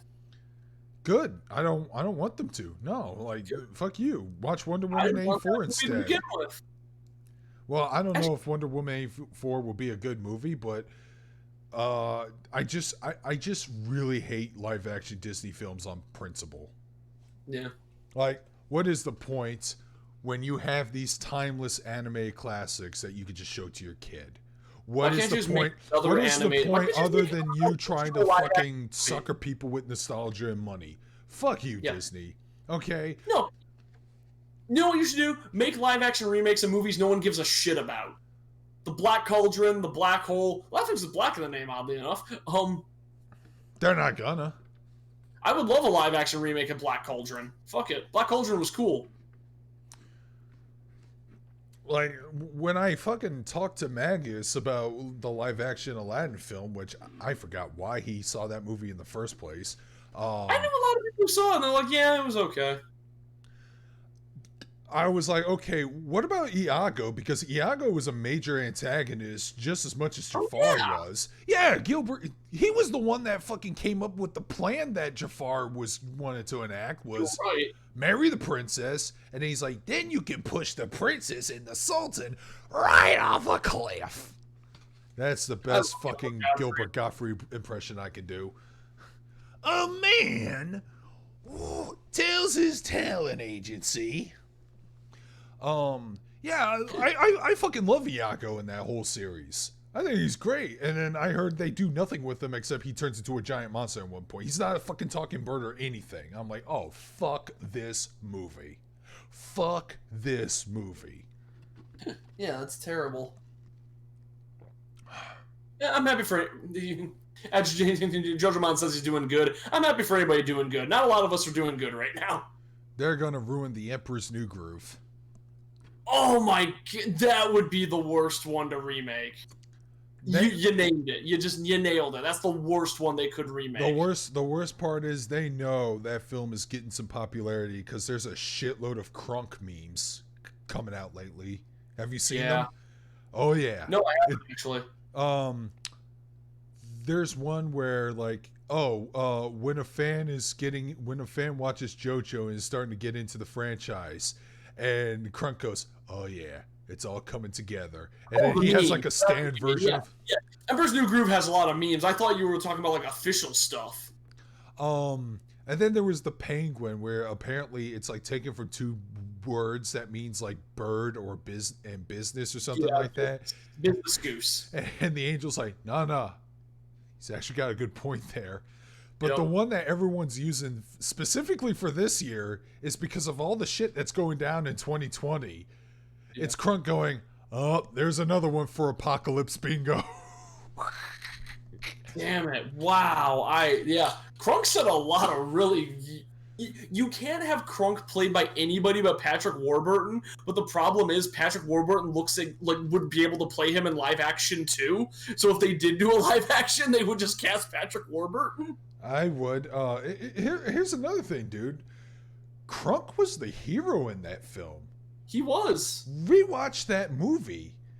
And I'm not trying to make one of these fucking clickbaity YouTube videos on why this is the greatest fucking thing ever since sliced dick. What I'm trying to say is, dude, rewatch that film. Look what Crunk did in that film. He would either and most of the things he did, it was all accidental. He fumbled his way, but he fumbled his way into saving the Emperor's life.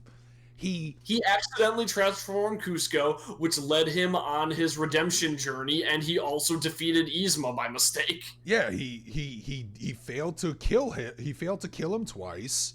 He accidentally got him reunited with the peasant that he pushed out town and tell him, oh, by the way, I'm killing your entire village and for my own personal water park. Yep. Yeah, he did all, and then at the end, like he managed to escape through a trapdoor and slam Yzma to it. He's like, what are the odds of this trapdoor leading me here? And ends up saving him. Honestly, I feel like every single character in the Emperor's New Groove couldn't be played by anybody else except for Cusco. Most guys don't like David Spade. Yeah.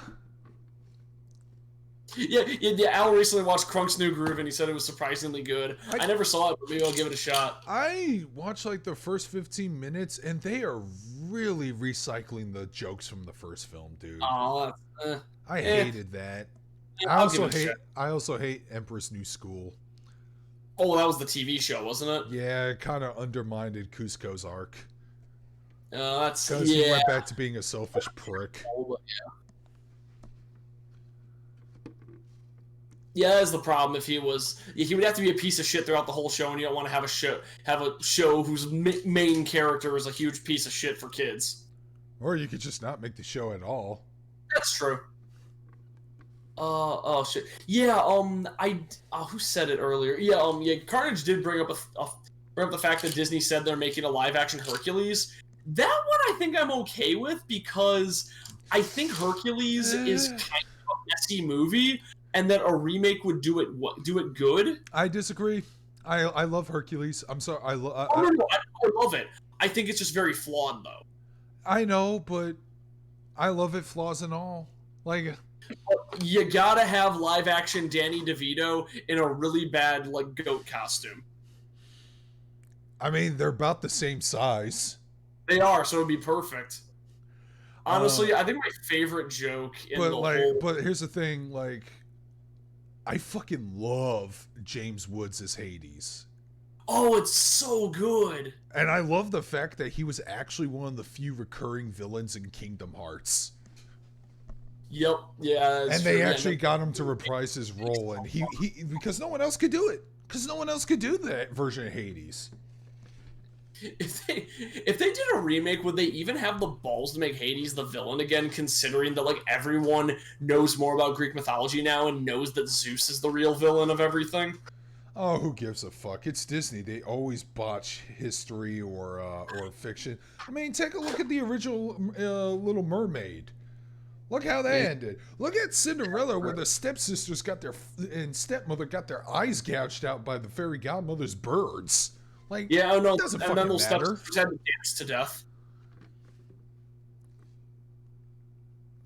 Yeah, they didn't bring back. Yeah, in Emperor's New School, they brought back the voice actors for Yzma and Krunk, but they didn't bring back David Spade and John Goodman. So fuck that. Yeah, which is a shame because like I love Eartha Kitt. She was so good. Oh, Benedict Cumberbatch is No, I think he has a good voice, but I think he's a good actor. I still like his roles. I like Cumberbatch, but Cumberbatch is more like a deadpan snarker. Yeah, he's not animated enough to be Hades. That's the problem with these live action films. They're not anime, and when I say when they're not animated, it's not because they're not a cartoon. It's because these characters were hammy and over the top, and they were memorable and they were enjoyable. Like, I know people got kind of ticked off at Jafar dropping puns during the third act. Where he's like, "I hope you get the point," and just drops swords all over the place and stuff like that. Don't toy with me, shit like that. But I enjoy those moments from Jafar. Just draws more heat on them. He's a character, because I remember everything I saw of Jafar was like, wow, he's not doing anything. At least in the live action like trailers. I never saw the live action one. I actually like the 2015 Muppet Show, man. They tried to make it like The Office, that mockumentary style. And I think I mentioned a joke here about how Lawrence Fishburne showed up like insulting Kermit in his show. It's like, I'm sorry, Mr. Fishburne. When do you think you're gonna actually join us on the show? With the way it sucked last night, never. And then a couple minutes later, I'm sorry, Kermit. I apologize for my outburst. I had a really bad day. Oh no, that's fine. What was the problem? I saw your show last night, and it sucked. I remember which WITCH existing, but I don't remember anything else about it. I think my sister watched that. Okay, I think I heard from people who actually watched the show it's really good, and it was produced by Greg Weisman, who produced Young Justice. Apparently, he has a thing going for him called the Weisman's Curse, in that he can't seem to produce a series outside of 2 seasons, no matter how phenomenally well written it is. Aww. And I've met Greg Weiss. Oh yeah, Spectacular Spider-Man. Remember that show? 2 seasons. Greg Weisman. He also voiced one of the characters from Mickey Tosin. See how our streams have. There you go. It comes back to Mickey Tosin in the end. I actually got him to autograph a couple of my DVDs, so that's awesome. Ugh. I actually saw that crossover episode. Jafar was in it too. I can also get Witch confused with Winx Club. Yeah, 2 different shows for sure. I know, but they occupy the same headspace. I love seeing like crossovers of Crossovers are so much fun when they're done well. I know. The first Kingdom Hearts did it well. Why couldn't the other ones do it? All right. Because I hate all Laura's these an characters. asshole. Why can't I have my stupid anime characters hitting their keys together for 60 hours? Yeah, God forbid I just want to see Jafar and Hades team up to kill Sora or something. Yeah. Because that would have been interesting. Yeah, because I mean, I liked some of Project X Zone's crossovers. I thought Frank West teaming up with Hishenko. Isn't the game like really annoying and kind of overly long? Yeah, but the crossovers and the dialogue between characters, I thought that shit was fun. At least. Yeah, there's a scene where Super Robot Wars. Where Nemesis encounters like the most recent Jill and Chris. And then he's still going stars. It's like, oh no, we're not actually with that organization anymore. We're with, and I forget what their new organization's name was, BSAA. but he's trying to learn to say it. BSAA. Yeah, it's like BSAA. There you go. That's funny to me. No, I didn't watch the third season of Young Justice, though I heard there was a metaphor for Big Black Dick in that cartoon. Okay then. Livewire's like, like she gets pinned down by Black Lightning, and she's like, oh yeah, go ahead, shock me. I can absorb lightning. That's kind of my thing. And he goes, well, you never had Black Lightning before, and that's the thing. The reason why he's called Black Lightning in Young Justice is because he shoots literal black lightning. Well, I assume that. Well. I don't recall him doing that in any other incarnations. They just call him Black Lightning because he's a black guy. Black and he shoots lightning. Yeah, but so he shocks her with Black Lightning and knocks her out. Okay, I don't remember what show it was, but there's like the most unintentionally hilarious thing I've ever seen, which is I think it was like this one. It was like this one DC like live action show, but it was like the origin of Black Bolt, who like can't talk because his voice like does too much damage. Huh? And so they have a scene of him like kind of like awakening his powers, and like his parents telling him like, no, you can't speak, and just teenage Black Bolt going, why? And like a huge shockwave shoots out of his mouth and just evaporates his parents. And it's the funniest thing I've ever seen. Damn, that's fucked up. I'll see if I can find you the clip. It's really funny. Apparently, Macaron hated Miss Martian. I kind of hated her too when in the second season when she was abusing her powers and fucking. It's kind of the reason why Superboy broke up with her, because she was like fucking abusing them and she was mind fucking people into retardation. Oh no, it was Marvel's Inhumans. My mistake. Okay. It was Marvel's show. But yeah, I hated her for doing that, and she did that to fucking Aqualad, who was going undercover at one point.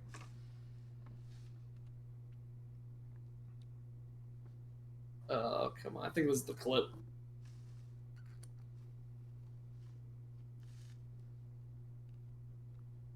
Yep, this is the clip. And they're playing like this really serious music over it. It's great. So you gotta post it? Oh, there it Oh, is. I sent you the clip. It's from it's Black Bolt from Marvel's Inhumans. Man, that cartoon, that show is such a dumpster fire. Oh yeah. Watching this clip, I can see why.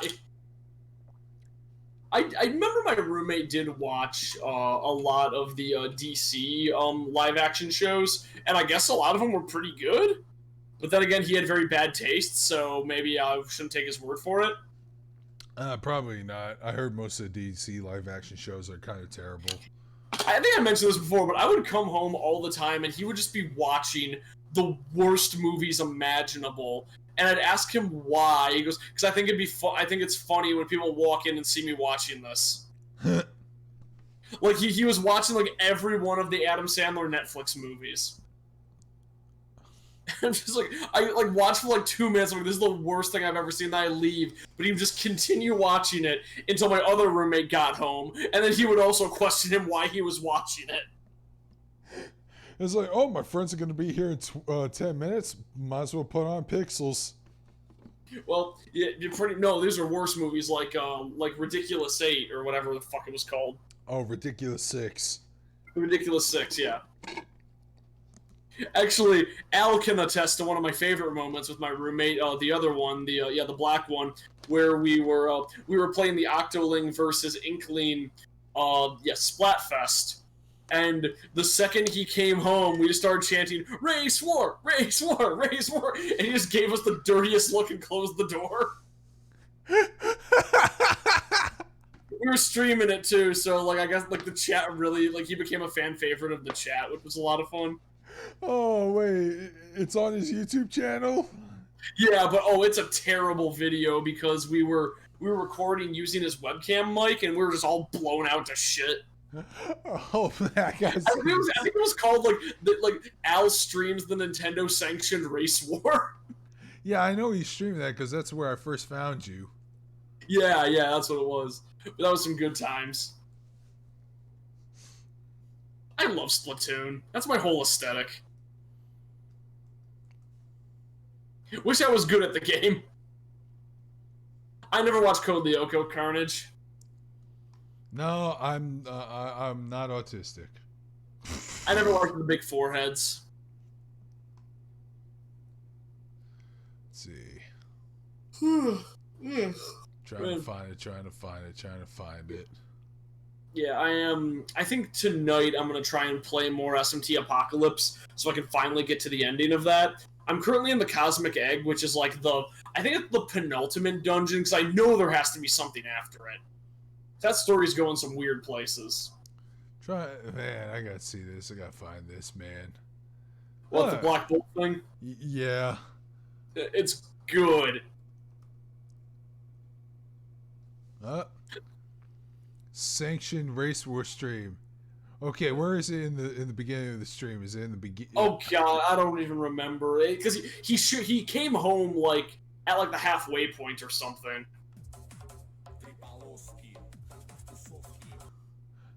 Trying to find it. Yeah, it's gonna probably be pretty tough. Ah.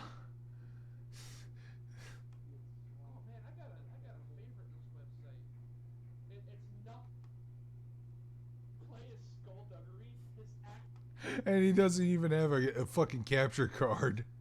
He's just streaming from his TV with a bunch of... Yeah, like that was because we were streaming at my house, and he's just like, yeah, whatever. Also, I don't think he has a capture card to begin with. Oh, yeah. It's a good thing I have one. All right, take it, Ifrit. What games have you guys been playing? The Game of Life? Yeah. And I'm only a pawn. Playing... Oh, I am currently in the horrible hellscape that is Yu-Gi-Oh! Duel Links. Well, I played Clubhouse Games earlier today with Magus and whooped his ass, even though he claims it was all luck. I was like, nah, man, I'm just skilled at my luck. I have no comeback for that. So luck is a skill. But yeah, so I've been playing Yu-Gi-Oh! Duel Links for like 2 years, like sort of just like pretty consistently. And I hit the point like a couple months ago where I got like good enough that I'm every season I'm top rank, and the seasons reset once a month, and I'm usually able to hit top rank within like 10 days. This month has been absolute hell, and I don't know what is going on, but I have been like kind of destroying myself in ranked mode, trying to hit top rank, and I just can't, and it's driving me slowly insane, and it's the worst feeling in the world. But that has been like that's like my current suffering game.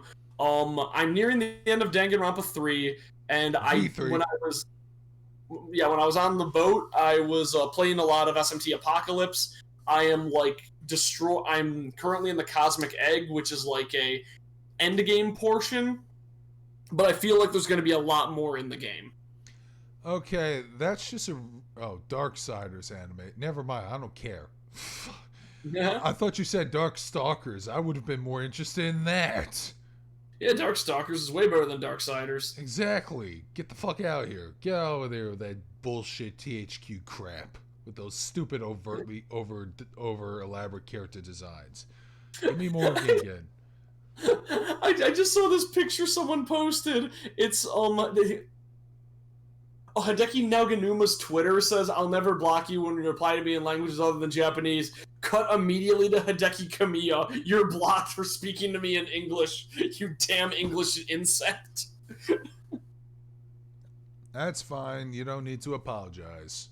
Yeah, it happens. Ugh. No, I want Darkstalkers to come back, but I feel like it's never gonna come back. No, and if it does, it probably won't be good. With the way Unless Capcom's you- fighting game department has been running lately. Yeah. I mean, the only good thing is that Ono is fucked off from Capcom, so hopefully something better will take its place. Yeah. Yeah, that's a good That's point. probably why we have a new season pass, is because it's because they were probably supposed to announce Street Fighter 6, but I heard rumors that the development for that game is such a shit show. So we'll see. I tried to read Berserk and I just fell off completely. I ain't gonna read it until it's finished. Yeah. Oh, so Bill, you picked a good time to get into Duel Links because next month we're getting Zexal. Oh boy. I am so excited for that because Zexal is probably my favorite Yu-Gi-Oh series because of how batshit insane it is at all times. There's a random cat girl who gets in a card game fight with a literal dog. So you have a dog wearing a dual disc that's talking and drawing cards with its paws. Nice. That is so This dumb. Zexal is fucking wild. That's so dumb. But that's awesome. Oh, that's why I love Yu-Gi-Oh so much. It is like early Yu-Gi-Oh is like grimdark but stupid, but then it just goes full stupid later on.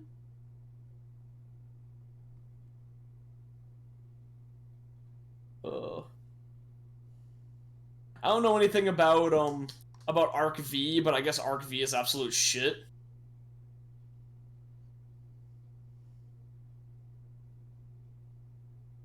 It also had the card game mechanic that ruined the entire card game.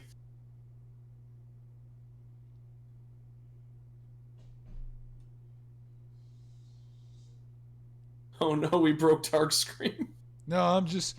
apparently somebody did a fucking internet article piece on the Warrior King we were talking about earlier. Awesome! So I was just trying to figure out, okay, what was this role in Mortal Kombat Defenders of the Realm? It was the Shang Tsung episode, so... Oh, Vicky, you don't like Primal? Because I love like all of Gendy Tartakovsky's stuff. I think he's great. I've heard great things about Symbiotic Titan, but I never watched it. But Dexter's Lab and Primal are awesome. Symbiotic Titan has this one scene that's pretty hilarious. I know what you're gonna say. It was the Shake It, Bake It, Booty Quake It scene. Yep. The only scene people know, and it's like super out of context. And one of the guys on the Pizza Party podcast is furious that that's all anyone knows about the show. Yeah, well, that's what happens, man. The only thing people know about Gargantua on the Horizon, whatever the fuck, was that weird belly dancing scene with all the girls in it. It's a good scene. Shake it, bake it, booty, quake it, roll it around, don't break it. Oh, but it's such a good cartoon. Yeah, I still didn't care enough to watch it. Yep. Oh yeah, Bill. So the thing is, like, I do play the card game like with friends sometimes, but I am not I think pendulums are a good idea, but it should have been split into two different behaviors because pendulums are monsters that can be used as spell cards, but they also have a system where they are that you can special summon if if the levels between these two numbers that they have. And when they're destroyed, they go to the extra deck where they can be brought out automatically again. And it's fucking weird. Like I think pendulums have too many things going on, and that's why people don't like them. Yeah, Yu-Gi-Oh! Meta talk. Yeah, I don't care. That's fair. Yu-Gi-Oh! Sucked. Yeah, that's fair.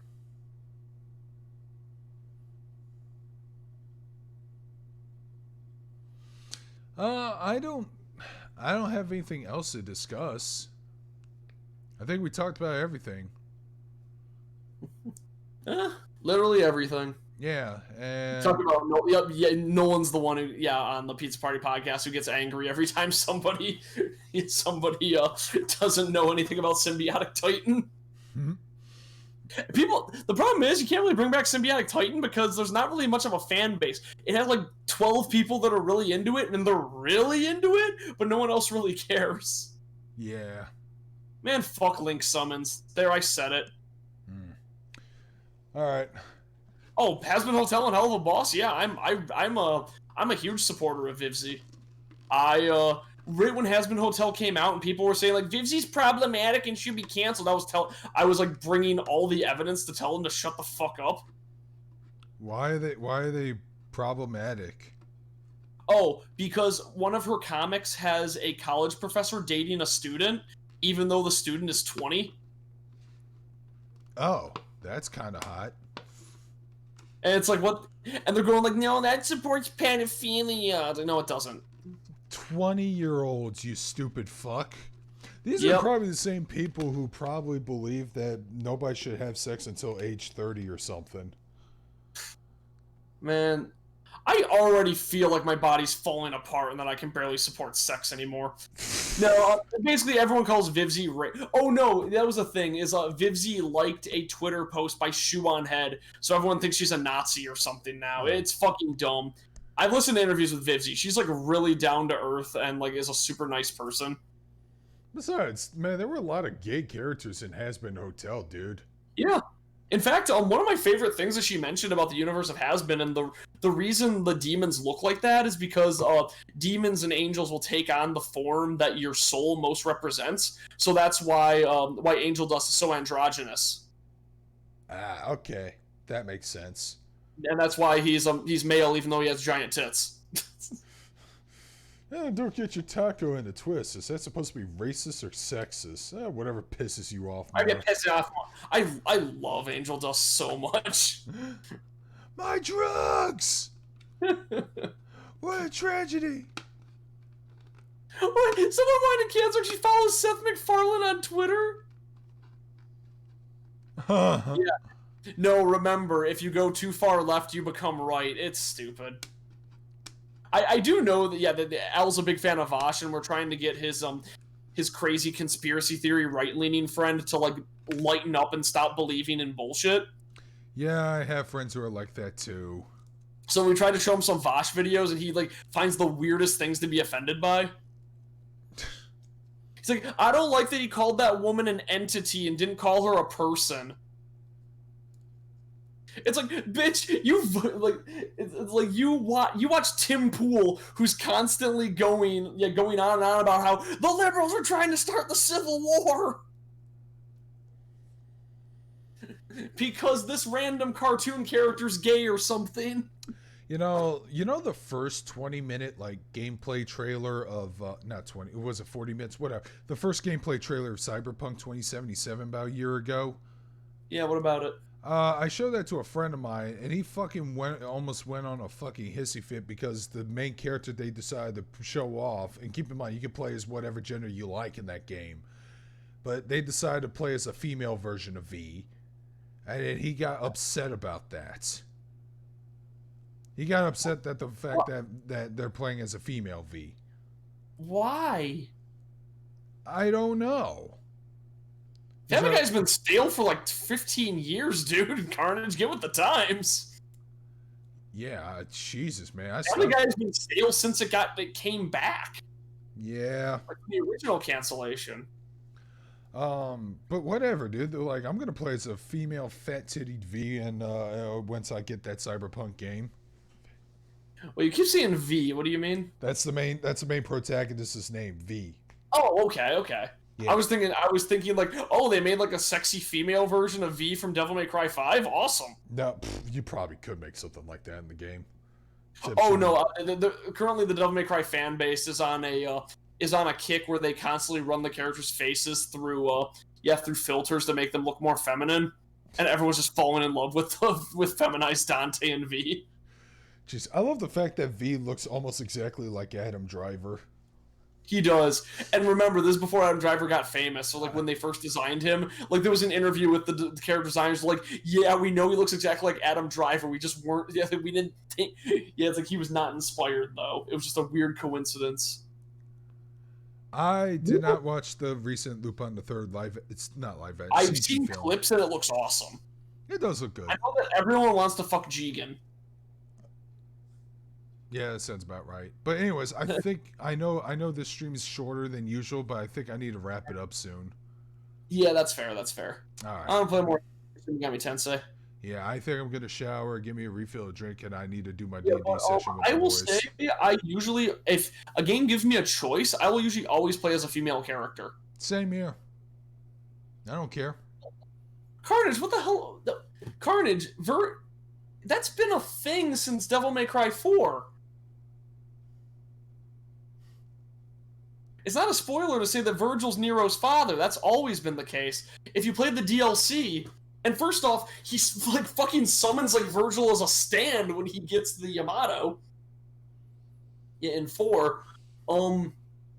Yeah, the thing is, oh god, I'm losing my mind here. Like when you play Virgil's story mode thing in Devil May Cry 4, it shows him it shows a random like a random citizen of the I don't remember that weird church city like being into him, and that's Virgil's mother or Nero's mother. My bad. Gotcha. No, I love DMC5. Yeah, people love that game. What the hell are you talking about? Yeah, it says you don't like DMC5. What the fuck? No, that was like Virgil is yeah, no, that's kind of one of the jokes, and I'm kind of upset that Virgil had a kid, because I can't do that, my favorite Virgil joke, which is, it's like, I've never had sex, you know why? Because I never lose, so I'll never lose my virginity. That's why they called him Virgil. I love that, for the DMC Devil May Cry, everyone decides to call them Dante and Virgin. Man, Virgil's so garbage in that game, it makes no sense.